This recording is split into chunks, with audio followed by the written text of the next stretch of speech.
यो बाबाजीले उल्लु बनाउनु पर्छ।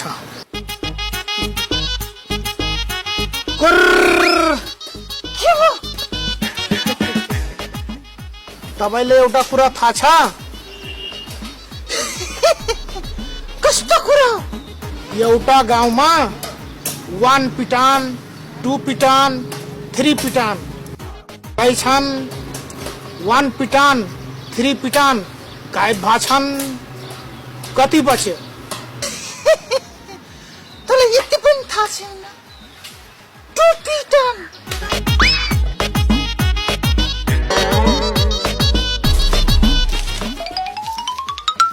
तैँले के गरेको? आफै त टुप्पितान भनेको। अब मेरो पनि एउटा प्रश्न छ। के पर्सन हो?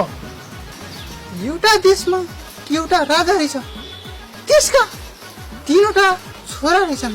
छोराको नाम खुरल्यान, बन्दुकल्यान र ठिल्यान रहेछन्। तिनीहरूमा एक दिन घना युद्ध भएछन्। त्यो युद्धमा खुरल्यान, बन्दुकल्यान मरेछन्। अब भन्नुहोस् के बच्यो? मलाई यति कुरा थाहा छैन र। लट्ठोले हान। अब मेरो पालो।